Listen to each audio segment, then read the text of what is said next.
Seja muito bem-vindo a esse canal.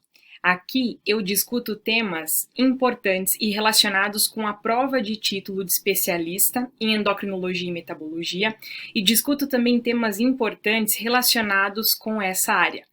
Eu sou a doutora Nayana Grunoff e hoje eu vou conversar sobre o coronavírus. Esse tema, ele é polêmico, ele toma uma proporção importantíssima mundial, ele tem sido muito discutido.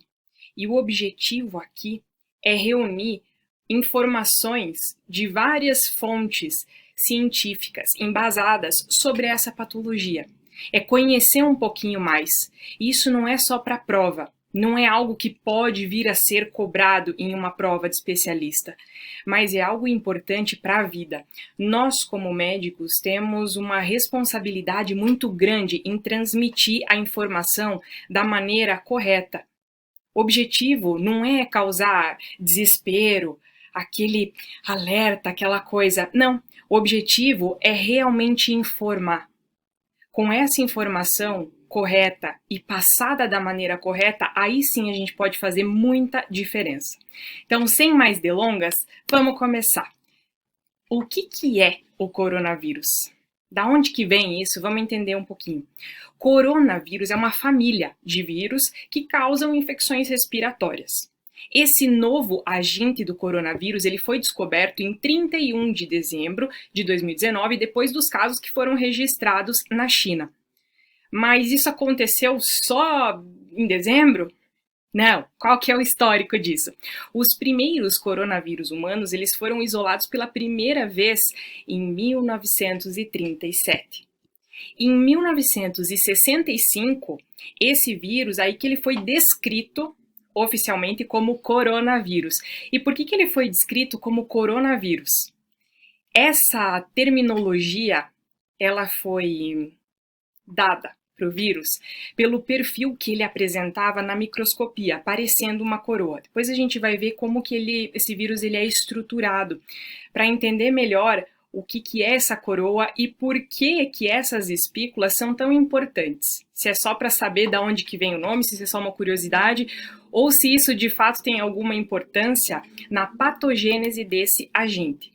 O Medscape publicou essa imagem e eu achei muito legal. É o cronograma do que vem acontecendo. Em 31 de dezembro de 2019 foi o primeiro caso. Então, estourou a bomba.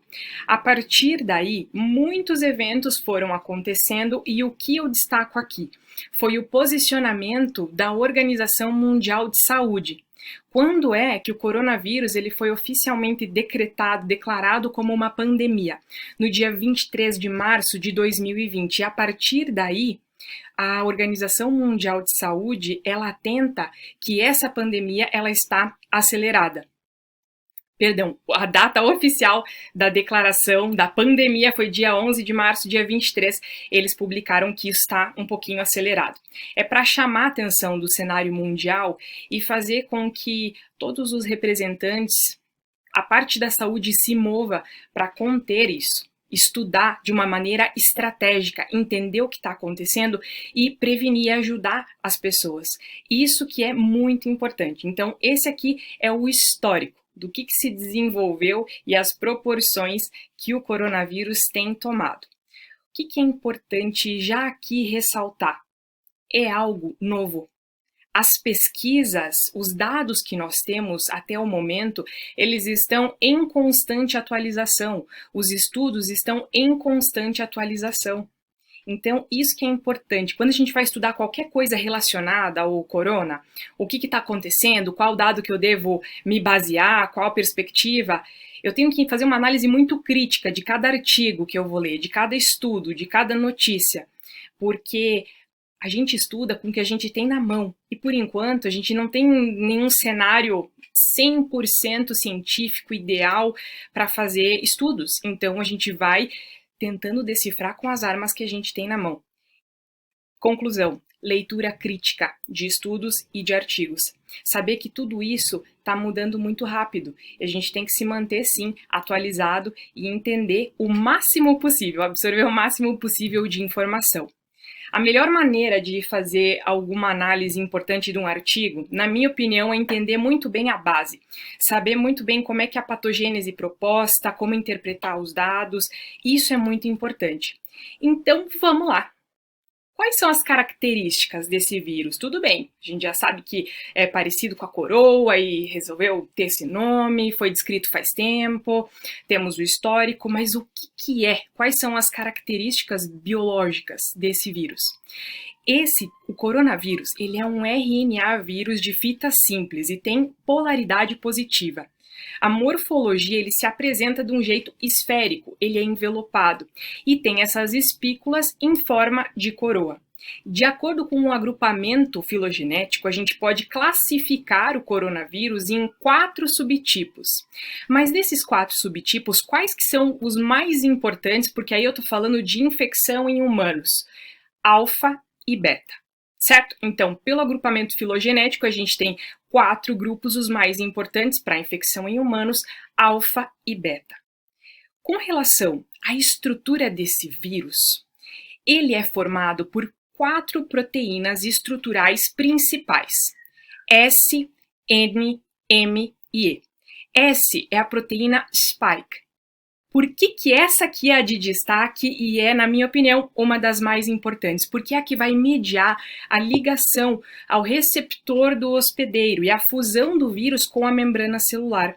Quando a gente começa a entender a patogênese do coronavírus, a gente vê o quão importante é saber da presença dessa espícula, saber da estrutura dele. Mas além da proteína spike, nós temos a proteína núcleo capsídeo, a proteína de membrana e a proteína do envelope.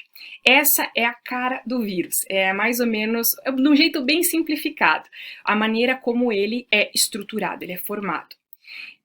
Então a gente já falou, pelo agrupamento filogenético, que ele tem 4 subtipos, 2 mais importantes para as infecções em humanos, o alfa e o beta.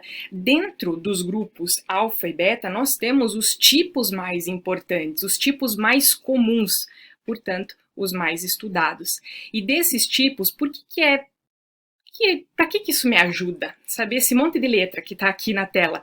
Porque esses são os tipos mais comuns. Eles são endêmicos em humanos, geralmente com efeitos leves, infecções respiratórias que elas são autolimitadas e que representam de 15 até 30% dos resfriados comuns. Então, isso sim é um dado muito relevante. E qual que é? É o alfa coronavírus 229E, o alfa coronavírus NL63, o beta coronavírus OC43 e o beta coronavírus HKU1. São várias letras, são várias coisas, mas o que eu gostaria muito que vocês gravassem para os colegas, eu acho algo muito importante, saber que existem esses 4 grupos, desses 4, 2 mais importantes relacionados com infecções em humanos, desses 2, lembrar do alfa e do beta, cada um possui 2 subtipos mais específicos. Desses mais comuns, até agora, a gente viu a grande descrição das infecções respiratórias causadas por esses subtipos do coronavírus. E quando eu falo de infecção respiratória aguda em casos mais graves, eu estou falando do subtipo beta. Aí a gente já começa a entender por que existem mais tipos, por que existem vários graus de comprometimento nos pacientes, muito além das comorbidades presentes nos pacientes, tem a ver também com o subtipo viral que nós estamos lidando, perfeito?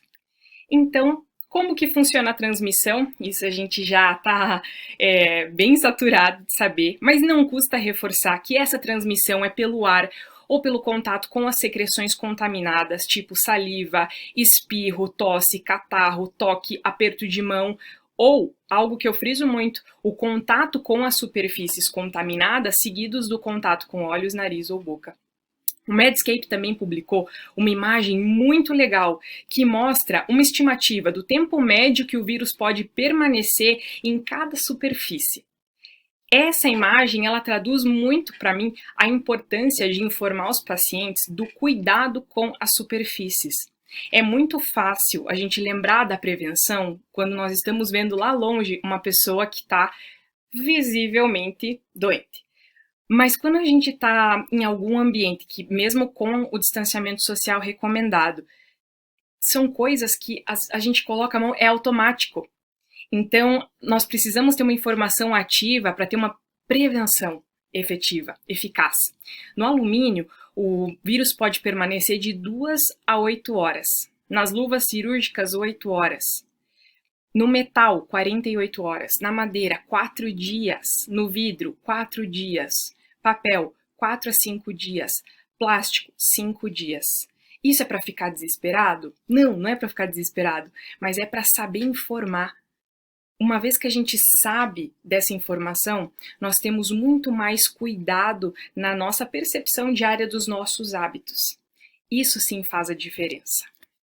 Agora, quando a gente fala do período de incubação, eu posso encontrar diversos dados. Cada estudo que a gente vai avaliar vai me mostrar um período de incubação diferente.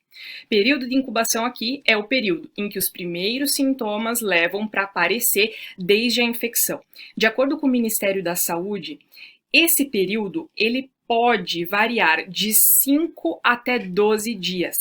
E isso foi publicado pelo Ministério da Saúde. Quando a gente avalia outros estudos, será que está parecido? Será que não está? Um estudo grande e importante publicado no JAMA, ele mostrou que a média é de 5,2 dias até 12,5, com um intervalo de confiança de 95%. Esse estudo foi muito importante e vocês vejam como ele concorda com os dados que também foram publicados pelo Ministério da Saúde. Mas nós podemos encontrar vários outros dados. Outros estudos eles apontam de 2 a 14 dias. Então é importante saber que não existe algo fixo. Nossa, é catedrático, tem que ser 5,2 dias, tantas horas. Não, mas saber que é uma variável, não é fixa, e ela vai nessa média de 5 a 12 dias. Beleza? Agora, um dado importantíssimo para nós passarmos para os pacientes. A transmissão ela pode ocorrer mesmo sem o paciente apresentar os sintomas?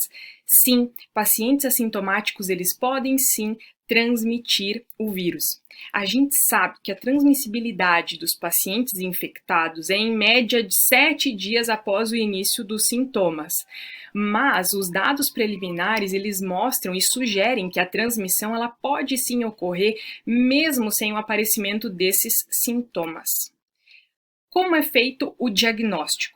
O diagnóstico ele é feito através da coleta de 2 amostras dos materiais respiratórios, e isso pode ser através da aspiração das vias aéreas ou indução do escarro. E aí a confirmação a gente precisa da detecção do RNA viral. Agora, ponto importantíssimo. Quais são os principais pacientes de risco para essas complicações? Quem que eu tenho que cuidar? Quando nós falamos dos pacientes de alto risco, são os pacientes que contraem o vírus e que têm um risco muito mais aumentado no desenvolver da patogênese do vírus. Primeiríssimo lugar, diabetes. Cardiopatas, doenças respiratórias pré-existentes, os idosos acima de 60 anos e também, muito importante, sobretudo, os acima de 80 anos, as gestantes, imunocomprometidos e pacientes que têm elevação de desidrogenase lática na admissão hospitalar. Então, esses pacientes, eles têm um risco maior para as complicações do coronavírus. Por isso que é importante a gente cuidar cada vez mais e olhar com um carinho muito maior para esses pacientes. Na verdade, a gente tem que olhar com um carinho muito maior para todos os pacientes. Isso aqui é uma informação científica, mas todos merecem ser muito bem cuidados. Quando a gente fala, então, vendo assim quais são os pacientes de risco e por que eles desenvolvem infecções respiratórias mais graves, vamos entender o que é a síndrome respiratória aguda do coronavírus. O que acontece que a gente contrai esse vírus e aí desenvolve uma infecção respiratória que é preocupante? O que acontece? A patogênese ela não é 100% esclarecida. Existem algumas propostas de como acontece a interface do sistema respiratório e o coronavírus. Então vamos entender. Coronavírus. Quando a gente fala da síndrome aguda respiratória, nós estamos falando do subgrupo beta-coronavírus. Para entrar na célula hospedeira, o coronavírus ele tem que se ligar a uma enzima específica que está presente na superfície de diversas células. Tudo bem, então para ele entrar no hospedeiro, ele precisa se conectar a uma enzima específica presente na superfície de células. O que ele faz com essa enzima? A supressão dessa enzima durante a infecção tem sido proposta para explicar essas alterações patológicas pulmonares, pneumonia grave, insuficiência pulmonar aguda. Então vamos tentar simplificar um pouco mais? O objetivo de discutir a patogênese e a interface sistema respiratório com o coronavírus é mostrar essa base, entender como que esse vírus funciona, entender por que nós temos tantos desdobramentos respiratórios, cardíacos, e por que a gente tem que cuidar tanto assim desses pacientes que têm um risco muito maior das complicações. Tentei deixar um pouquinho mais simples. Fisiopatologia. Primeiro ponto. Onde estão essas enzimas na superfície de células específicas? A ligação do vírus, ela acontece, então, nessa enzima específica que está na superfície de células específicas. Quais são? As células endoteliais de artérias e veias, as células do músculo liso arterial, as células do epitélio do trato respiratório e células imunes. Opa, entendendo onde que estão essas células, como funciona a ligação do vírus, a gente já sabe por que a infecção dele está relacionada com tantos sintomas clínicos assim. E qual é essa enzima específica que o vírus precisa se conectar para fazer a invasão do hospedeiro nesses tecidos específicos? É a enzima AS2, a enzima conversora de angiotensina zincopeptidase 2. A AS2 é essa enzima que está presente na superfície dessas células, é onde o vírus vai se conectar. Mas ele não faz só uma conexão, ele suprime a ação dessa enzima. E pela supressão da AS2, nós temos vários desdobramentos que causam a síndrome do sistema respiratório. É assim que funciona. Tentando exemplificar e explicar o passo a passo, a gente entende, poxa, como que ele se liga? Por que ele tem sítios específicos e faz sintomas específicos nos pacientes? Então a gente começa a tentar esclarecer um pouco mais. Quando a gente fala de alteração pulmonar e coronavírus, algo muito importante é saber as influências, como que o corona faz alteração de imagem. Por que é tão expressivo assim? Porque num estudo analisando uma tomografia de tórax inicial, a presença de anormalidades de imagem ela pode ocorrer em até 85% dos pacientes. E quais são as alterações de imagem?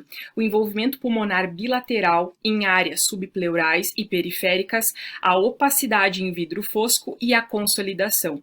Lógico, podem existir vários outros achados de imagem, só que esses foram descritos em 75% dos pacientes avaliados nestes estudos. Isso chama muito atenção, mas por quê? Porque na base da fisiopatologia, da infecção do coronavírus, a gente sabe qual que é o tropismo, qual que é o epitélio, a gente sabe como que isso pode acontecer e entende por que é tão comum a alteração radiológica. Ah, será que eu tenho que só decorar para uma prova que, nossa, não, tem que lembrar que o coronavírus faz opacidade em vidro fosco? Não é só isso. A gente tem que entender o porquê disso, o porquê que é importante pesquisar e entender esses achados de imagem. Todas as coisas, elas estão interligadas. Isso é muito legal, isso é muito importante. Vocês viram que eu sou bem fã de fisiopatologia. Eu gosto de destrinchar as coisas. Agora, a gente viu como que o corona afeta o sistema respiratório. Qual que é o impacto do coronavírus no sistema cardiovascular? Porque essas são as preocupações maiores que nós temos em pacientes internados. Então, qual que é o grande impacto? O impacto do corona no sistema cardiovascular, ele se resume em 3 pontos principais. Os 3 desfechos: infarto agudo do miocárdio, insuficiência cardíaca e arritmia. Esse estudo, muito belíssimo, muito bonito esse artigo do JAMA, e eles resumiram a tabela das alterações cardiovasculares e os seus desdobramentos. Eu tomei a liberdade de fazer uma tradução livre dessa tabela para explicar um pouquinho melhor cada uma das etapas, para a gente entender. Mas o resumo, a conclusão, o grande impacto é por vários motivos. O corona chega em 3 vias principais: infarto agudo do miocárdio, falência cardíaca e arritmia. Agora a gente vai ver uma por uma. A primeira é o aumento do risco do infarto do miocárdio. Por que tem aumento do risco de infarto, considerando uma infecção do coronavírus? Por que tem esse aumento? Primeiro ponto, na infecção viral acontecem algumas coisas. Pode acontecer uma infecção vascular direta.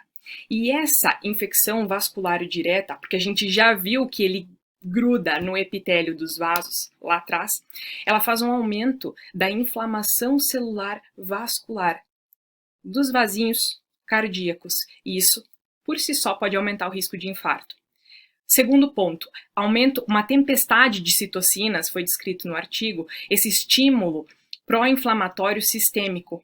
Isso promove ruptura plaquetária, aumentando o risco do infarto. O estado da infecção viral, ele induz a hipercoagulabilidade, que também pode cursar com ruptura plaquetária. Existe um aumento grande do estímulo simpático. Esse aumento grande do estímulo simpático vai fazer o quê? O aumento da demanda de oxigênio da parte cardíaca. Esse aumento da demanda com o quadro inflamatório geral do paciente faz aumento do risco de AM. Além disso, a síndrome do desconforto respiratório agudo com essa infecção viral, ela induz a um quadro de hipóxia, diminuindo o suprimento miocárdico. Então a gente pensa no coração do paciente. A gente sabe que o paciente com diabetes ele já tem um risco cardíaco aumentado por si só. Tudo bem. Só que com essa infecção viral, o que acontece? Nós temos acometimento pulmonar, nós temos um quadro de diminuição da oferta do oxigênio para esse tecido cardíaco e, por vários outros fatores, um aumento da demanda de oxigênio para esse músculo cardíaco. Olha só como que as coisas estão conectadas. Isso faz um aumento de AM nesses pacientes. Segundo ponto, qual que é a relação entre a infecção viral e o aumento do risco de insuficiência, de falência cardíaca? A síndrome de insuficiência respiratória com essa infecção, fazendo uma hipóxia, diminuindo o suprimento cardíaco de oxigênio, é algo que está diretamente relacionado com o aumento do risco de insuficiência cardíaca. O aumento do estímulo simpático, o aumento da demanda miocárdica, também vão culminar com um risco de falência cardíaca. Também é possível acontecer miocardite, necrose das células cardíacas. Isso vai aumentar o potencial de insuficiência cardíaca.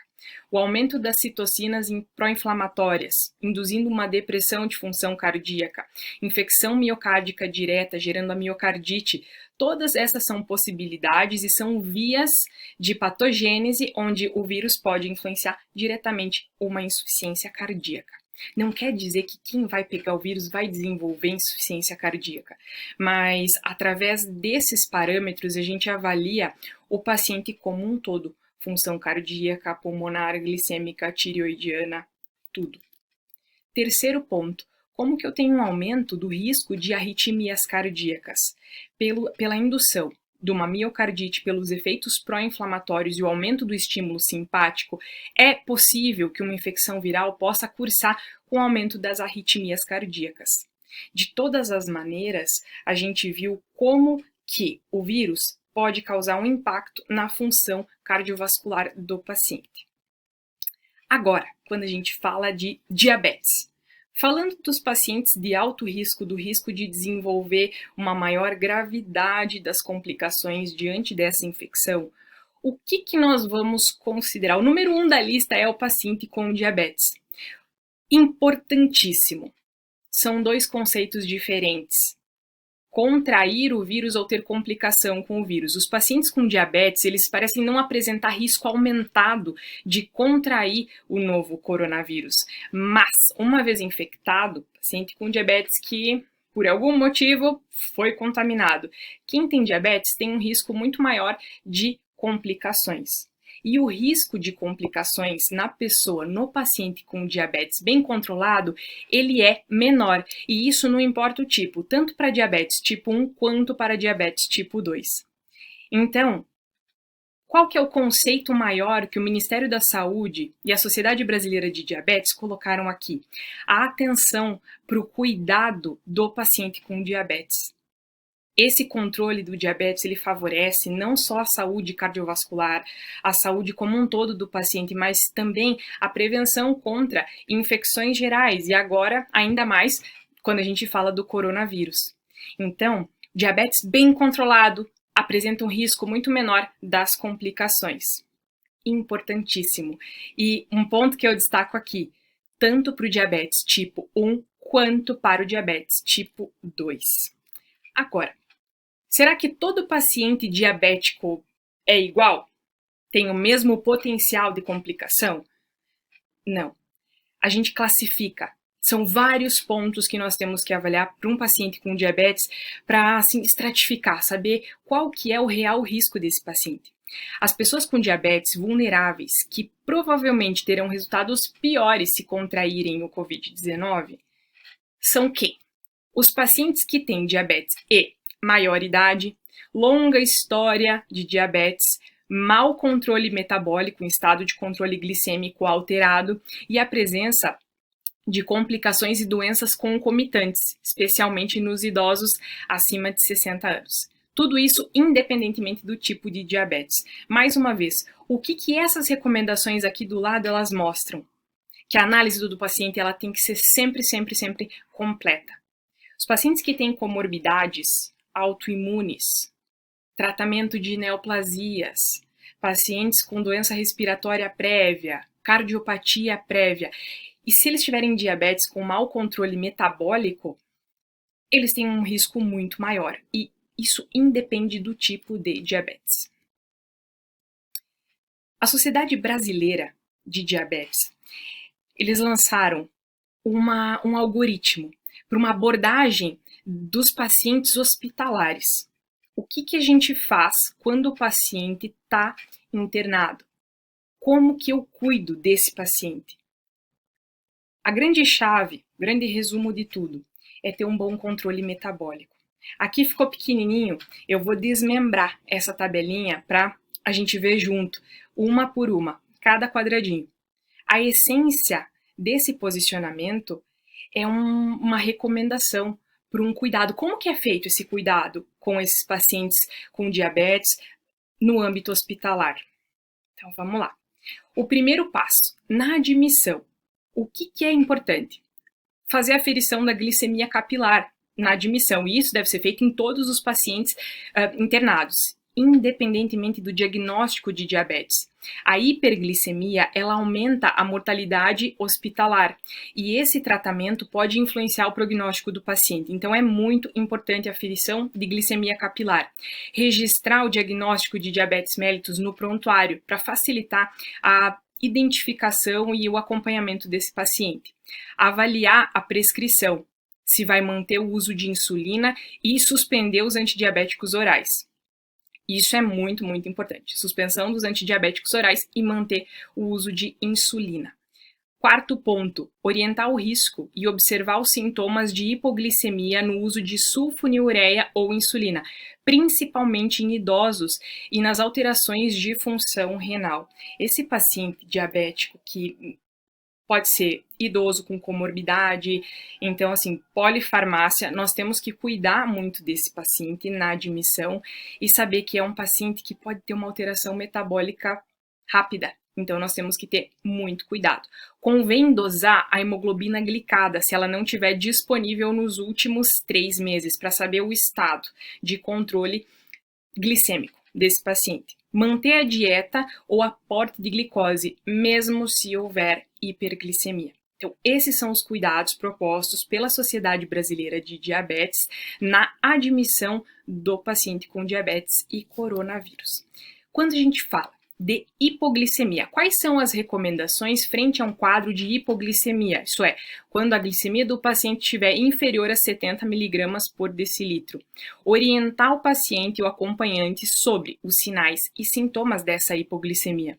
Se tiver sudorese, náusea, palidez, taquicardia, mal-estar, rebaixamento do nível de consciência, é preciso fazer a avaliação da glicemia capilar. Tem que manter o aporte mínimo de carboidrato via oral, e isso é 4 gramas por hora, ou se nós considerarmos uma via endovenosa, 2 gramas por hora. E reavaliar a insulina se houver jejum ou má aceitação por conta do paciente. Como é recomendada a correção da hipoglicemia? Dieta via oral ou interal. 15 gramas de glicose via oral, isso corresponde a açúcar, uma colher de sopa diluída em água. Nos pacientes inconscientes, é recomendado o uso da glicose a 50%, então 40 ml EV, e você tem que acionar a avaliação médica imediata. A reavaliação da glicemia, ela é recomendada a cada 15 minutos. E nós temos que avaliar as causas, por exemplo, má aceitação ou interrupção do carboidrato, uma provável possível insuficiência renal ou hepática. Tanto a hipo quanto a hiperglicemia nesse paciente internado são muito complicadas, a gente tem que estar sempre atento, reavaliando a cada momento, cuidando de um jeito integral desse paciente. Quais são as recomendações quando a gente está frente a um caso de hiperglicemia hospitalar, quando ela está superior a 180 mg decilitro? Se a gente tiver um caso de uma glicemia acima de 180, eu tenho que confirmar com mais uma dosagem. Se ela está confirmada, eu vou avaliar a necessidade da prescrição de uma insulina basal. Uma alternativa é usar o esquema basal-bolus. Então, uma insulina basal de 0,2 unidades quilo dia. Insulina NPH é preferível fracionar em 2 a 3 doses, ou dá para ser usada também a glargina uma vez ao dia. A insulina regular, ou análogo, lispro-asparte, a glulisina, 0,2 unidades quilo, fracionadas antes do café, almoço e jantar, associada à dose de correção. A dose de correção está na tabelinha aqui do lado. De 180 a 220, 2 unidades. 221 a 260, 4 unidades. 261 a 300, 6 unidades. 301 a 350, 8 unidades. Acima de 350, 10 unidades. Importantíssimo, além da prescrição do esquema basal-bolus, é fazer a reavaliação dessas doses a cada 24, 48 horas e prover a educação do paciente e do familiar. Isso, fundamental. Por último, pacientes graves na UTI. Primeiro ponto, avaliar a cetoacidose, a cetonúria ou estado hiperosmolar, quando uma glicemia atinge níveis acima de 600. Existem protocolos específicos e diferentes em cada serviço. Se houver 2 episódios de hiperglicemia acima de 180, a recomendação é iniciar 0,1 unidade quilo hora de insulina regular EV contínua. Diluir 100 unidades em 100 ml de solução fisiológica 0,9%, desprezar 20 ml, devido à meia-vida curta e ação rápida. Então, a Sociedade Brasileira de Diabetes já deu o protocolo bem mastigadinho. Muito importante esse posicionamento. Terceiro ponto, controlar a glicemia a cada hora e ajustar a dose com algoritmos validados. Existem vários algoritmos. E aqui tem a proposta de um deles nessa tabela. O que é importante? A meta. Manter a glicemia de 140 a 180 mg decilitro. Monitorar o equilíbrio hidroeletrolítico desse paciente. Administrar insulina NPH ou análogo subcutâneo 3 horas antes de suspender a insulina EV. Então, isso é importante. Nem hipo, nem hiper. Manter o controle glicêmico do paciente adequado a nível hospitalar e também fora dele, orientando os nossos pacientes como sempre. Terminando diabetes, agora orientações da Sociedade Brasileira de Diabetes na interface tireoide e coronavírus. O Departamento de Tireoide da Sociedade Brasileira de Endocrinologia publicou um documento oficial com algumas orientações. E isso é muito importante. Os pacientes com as doenças de tireoide, eles devem seguir as mesmas orientações do Ministério da Saúde destinadas à população geral. Então, esses pacientes com alteração tireoidiana, hipotireoidismo e hipertireoidismo, eles não fazem parte do grupo de risco para a infecção Covid-19, mesmo se a etiologia do transtorno tireoidiano for autoimune, Hashimoto, Graves. Então, aqui é importante, esses pacientes eles vão manter o tratamento como eles já estavam fazendo, eles não são classificados como alto risco. E os cuidados são os mesmos recomendados para a população geral. O tratamento do hipo e do hiper, ele não deve sofrer nenhuma alteração no caso do contágio com o vírus. Então, esses pacientes eles devem ser orientados para fazer o tratamento como eles sempre foram orientados. Então, não precisa ter um ajuste de dose, uma mudança na dose, um risco maior. Não, bem tranquilo. E nos casos de maior gravidade, se esse paciente for internado, a recomendação é informar esse medicamento utilizado. Daí, lá na equipe hospitalar, eles vão avaliar a necessidade de mudança, mas a recomendação oficial, posicionamento da SBEM é manter a medicação, manter o tratamento como sempre. E nos casos dos pacientes com câncer de tireoide? A grande maioria, aqueles tratados com cirurgia, seguido ou não do iodo e sem doença ativa, esses pacientes eles também não estão no grupo de risco de gravidade da infecção. Eles não necessitam de um cuidado adicional. É a mesma recomendação para todos os pacientes da população geral. Então, mesmo aqueles pacientes com o câncer de tireoide, tratados com cirurgia ou depois com iodo ou apenas com a cirurgia e eles não têm a doença ativa, eles também não estão no grupo de risco. Então, não tem nenhuma medida adicional recomendada além daquelas já estabelecidas. Os pacientes com câncer de tireoide avançado, então, nesse ponto número 6 do posicionamento, nós estamos falando do câncer avançado, com as metástases para outros órgãos, especialmente pulmões. Ou ainda aqueles pacientes que estão usando medicamentos específicos para o câncer.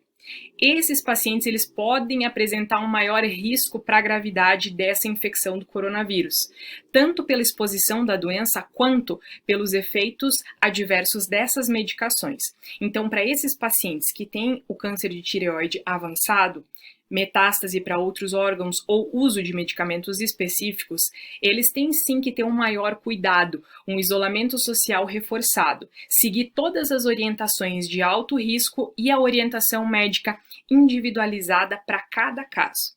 Perfeito? Então, esses são os cuidados, as recomendações quando a gente fala de tireoide e coronavírus. E a vitamina D?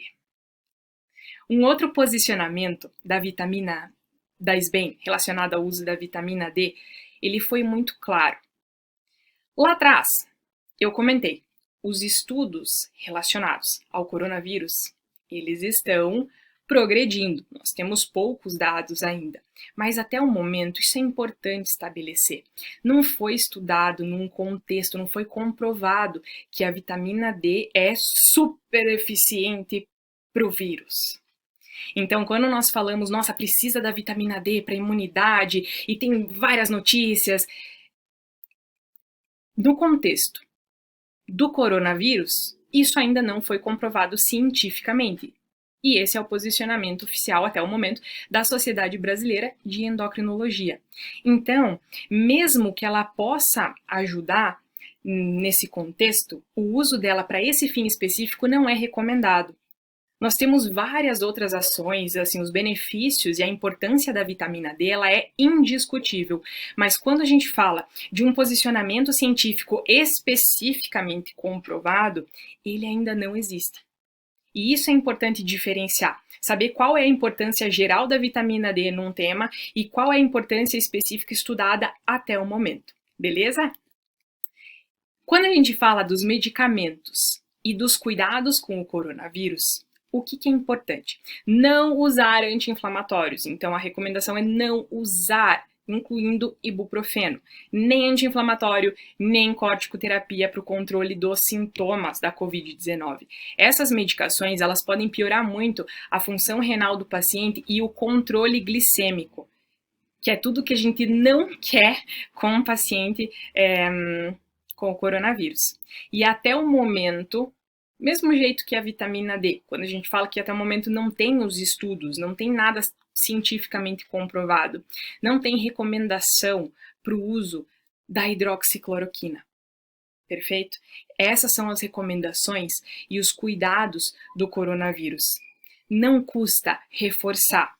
Lavar as mãos adequadamente com o sabão, usar o álcool em gel, cobrir o nariz ou a boca no momento de tosse, evitar as aglomerações, manter os ambientes bem ventilados, não compartilhar os objetos pessoais e, importante, prestar atenção nas superfícies. Ter esse cuidado maior. Então, essas são as recomendações, os medicamentos. Agora, por fim, a chave do cuidado consciente é o conhecimento. Essa aula eu montei com muito carinho, essa discussão baseada em muito estudo, de muita literatura.